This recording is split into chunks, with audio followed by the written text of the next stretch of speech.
Assalamualaikum dan salam muhibah. Saya Munawar dan anda menyaksikan Inklusif. Mungkin sesuai dengan suasana kita masih menyambut musim perayaan bersempena Aidilfitri ini, kami bawakan sekali lagi Menteri Perpaduan Negara Yang Berhormat Datuk Halimah Mohamad Sadiq. Assalamualaikum Datuk. Waalaikumsalam Munawar. Ya, terima kasih kerana hadir sekali lagi. Terima kasih. Salam perpaduan keluarga Malaysia. Sama-sama. Dan ini menariknya kerana bercakap soal perpaduan. Sebelum ini ia kelihatan berada di dalam banyak portfolio. Cuma mutakhir ini 2020 diwujudkan sebagai sebuah kementerian by itself dengan sendirinya. Jadi agensi-agensi yang ada ini diwujudkan untuk mengisi keperluan semasa. Elok kita reintroduce, melihat semula beberapa agensi ini dalam realiti dan cabaran semasa. Apa yang ada di bawah kementerian.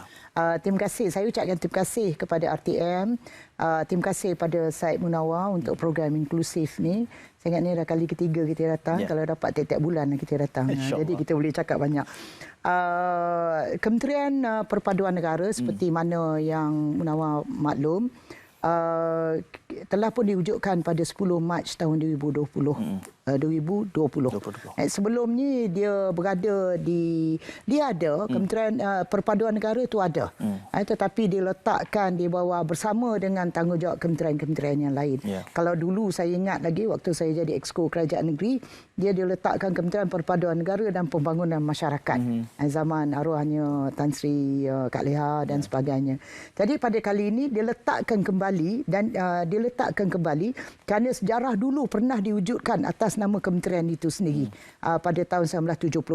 Diwujudkan atas nama Kementerian Perpaduan Negara dan lepas tu dia masuk pada kementerian-kementerian yang lain. Dan kemudian dia balik semula sebagai kementerian yang ada rumah di sini, Kementerian Perpaduan Negara ada rumah di sini dan sebagai sebuah kementerian. Kerana sebelum ini dia masih lagi diletakkan di bawah JPM. Pada waktu itu diletakkan di bawah JPM. Kalau bukan bawah kementerian, diletakkan di bawah JPM. Jadi saya ucapkan terima kasihlah kepada kerajaan kerana bila diwujudkan kembali kementerian ni, sebenarnya banyak sangat tanggungjawab yang perlu dilaksanakan. Walaupun kita membicarakan soal perpaduan saja, bila sebut terlalu ringan. Alah perpaduan. Bersatu padu ajalah. Suka sama suka berpadu. Tetapi dia lebih daripada itu. Jadi maka kan itu menjawab kepada soalan yang Munawar bangkitkan tadi. Di bawah Kementerian Perpaduan Negara kita ada 3. Kita tak ada banyak. Kita tak ada agensi. Jabatan pun tak banyak. Jadi kita ada Jabatan Perpaduan Negara dan Integrasi Nasional. Kemudian kita ada bahagian Kampung Baru. Pada tahun ni bermulanya bahagian Kampung Baru tu, iaitu bahagian Kampung Baru Cina diletak di bawah kementerian. Sebelum ni berada di bawah Kementerian Perumahan dan Kerajaan Tempatan. Dan ni dikembalikan kepada Kementerian Perpaduan Negara. Dan yang ketiga ialah Mitra, Unit Transformasi Masyarakat India. Jadi ini 3 saja yang ada di bawah Kementerian Perpaduan Negara. JPNIN itu kelihatannya suatu tugas yang menjalar sampai ke peringkat akar umbi. Kita lihat strukturnya bagaimana, Datuk? Di peringkat negeri, daerah. Dia bagi JPNIN ataupun Jabatan Perpaduan Negara dan Integrasi Nasional ni, kita ada di peringkat HQ. Kita ada ketua pengarah dia, kita ada timbalan ketua pengarah dia, kita ada bahagian-bahagian dia. Itu di bahagian ibu pejabat. Dan kemudian kita ada struktur dia di peringkat negeri. Kalau di peringkat negeri, panggilannya nama sama, Jabatan Perpaduan Negara dan Integrasi Nasional. Munawar pun dah biasa dengan perkataan JPNIN kan. Jadi kalau turun ke bawah sebut Jabatan Perpaduan Negara dan Integrasi Nasional, orang macam panjang kementerian mana ni, jabatan mana. Tapi bila sebut JPNIN, orang tahu itu ialah JPNIN. Jadi di peringkat negeri kita ada pengarah JPNIN negeri dengan strukturnya di peringkat negeri, dan di peringkat daerah kita ada pegawai perpaduan daerah dengan strukturnya di peringkat daerah.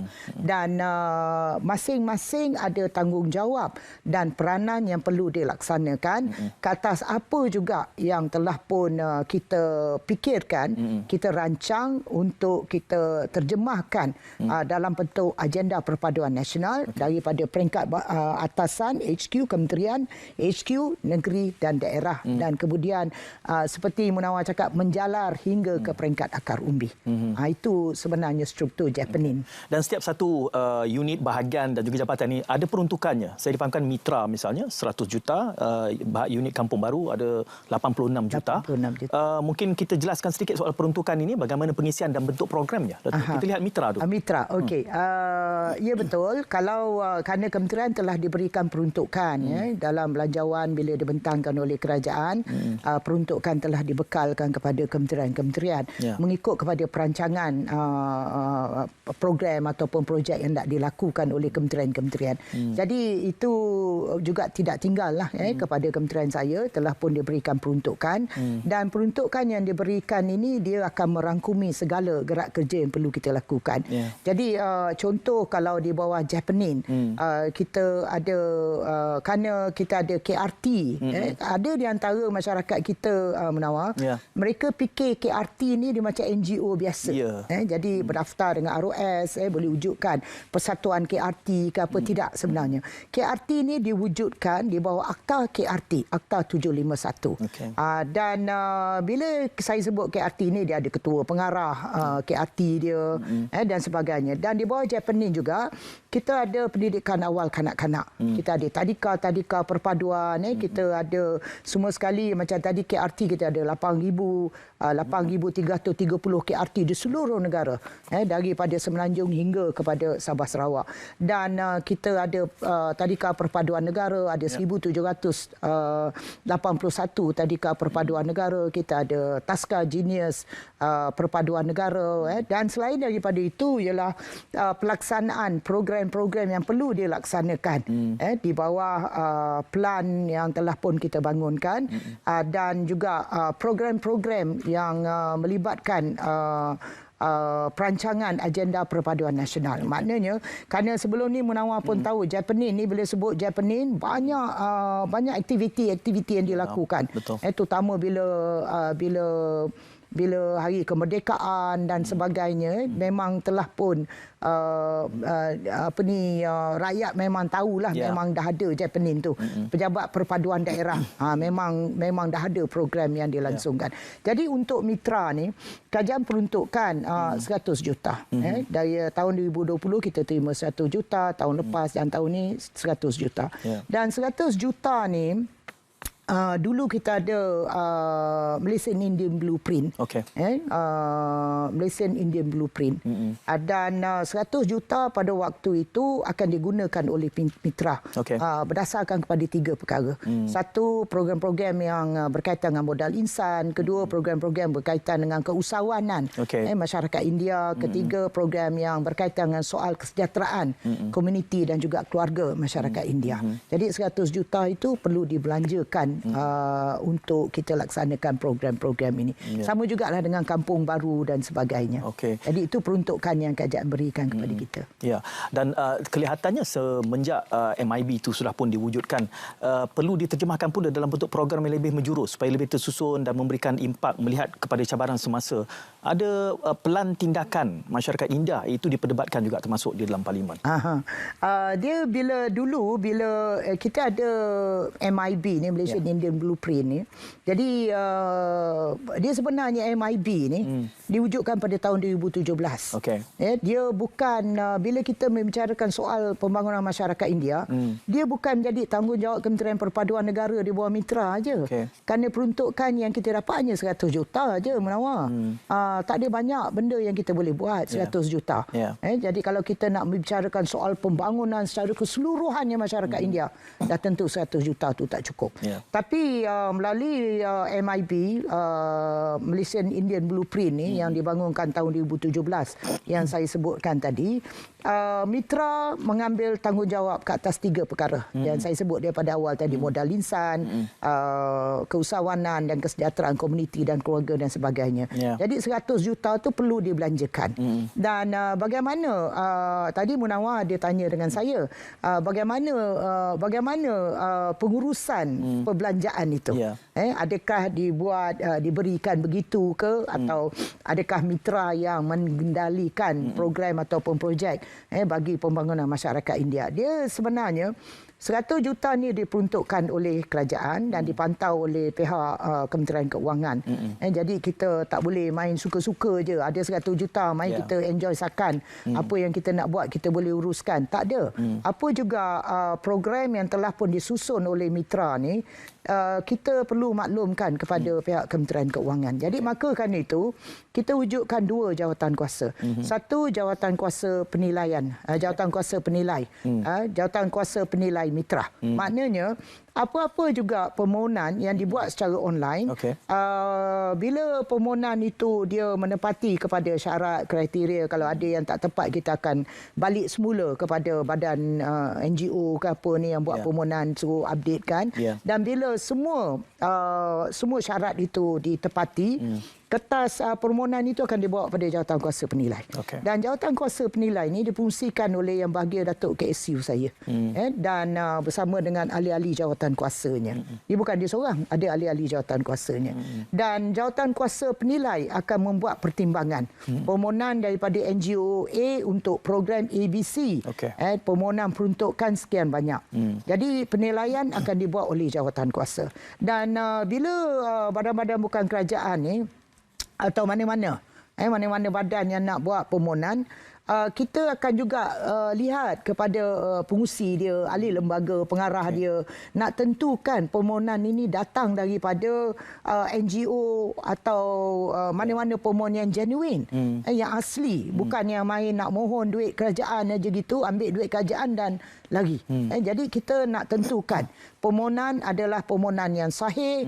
Jadi memang dia lakukan program sebelum ini seperti yang dia mohon dan sebagainya. Bila kita ada, itu semua jadi syarat kepada permohonan. Dan bila kelulusan diberikan oleh jawatan kuasa penilai ini, maka ada perjanjian MOU, perjanjian antara pihak pemohon dengan pihak mitra.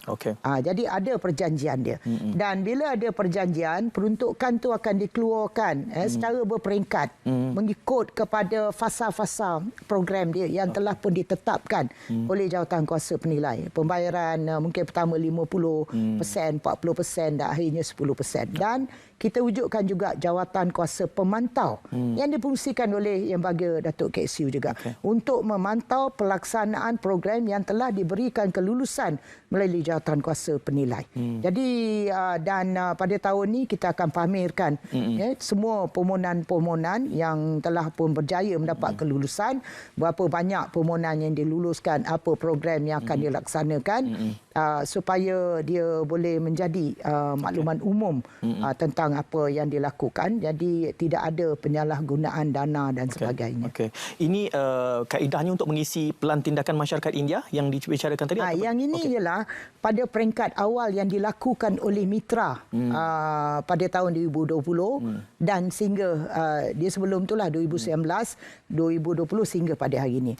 Dan berbalik kepada persoalan yang dibangkitkan oleh Munawar tadi, memang betul lah pihak kementerian mitra sedang bekerjasama dengan pihak Universiti Sains Malaysia,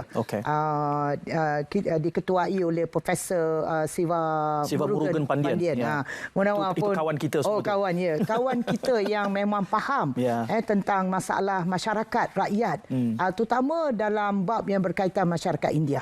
Jadi kita bekerjasama dengan pihak USM. Jadi Prof Siva ni dia ada kumpulan tim dia, ramai profesor yang masuk dalam tim dia, dan kita memaklumkan, kementerian maklumkan ini perkara-perkara yang kita nak buat. Kita review MIB tadi, MIB 2017 review. Yang itu ialah untuk umum, untuk semua, tanggungjawab pada semua kementerian, review. Dan review juga pada pelaksanaan 3 program yang dilakukan oleh mitra. Tak cukup. Kita nak mantapkan lagi dan lebih terancang, dan supaya dia sampai benar-benar ke bawah. Dan dia tidak seharusnya menjadi tanggungjawab kepada Kementerian Perpaduan Negara je mitra, tapi dia mesti menjadi tanggungjawab bersama antara kementerian. Jadi maka kan itu dalam kita bangunkan pelan tindakan masyarakat India ni, PTMI ni, dengan pihak USM, dan dalam cadangan pelan PTMI ni kita juga mencadangkan untuk diwujudkan jawatan kuasa khas kabinet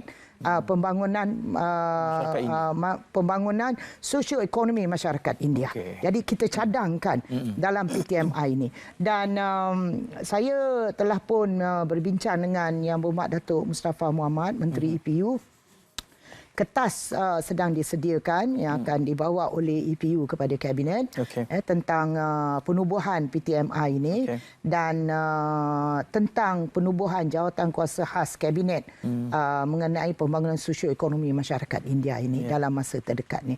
Jadi kita harap dengan ada pelan ni Munawar, kalau dulu di bawah MIB dulu ada empat kluster. 4 kluster yang dicadangkan atau 4 tunjang yang dicadangkan.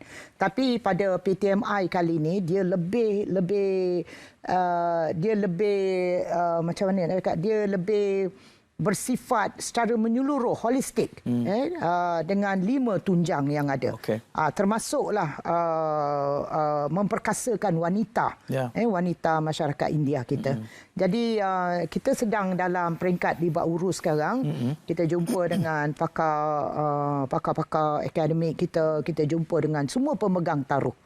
Semua pemegang taruh, termasuklah ahli-ahli parlimen dan sebagainya, untuk kita dapatkan feedback apa yang patut diadakan untuk lebih memantapkan lagi pelan ini, insyaAllah.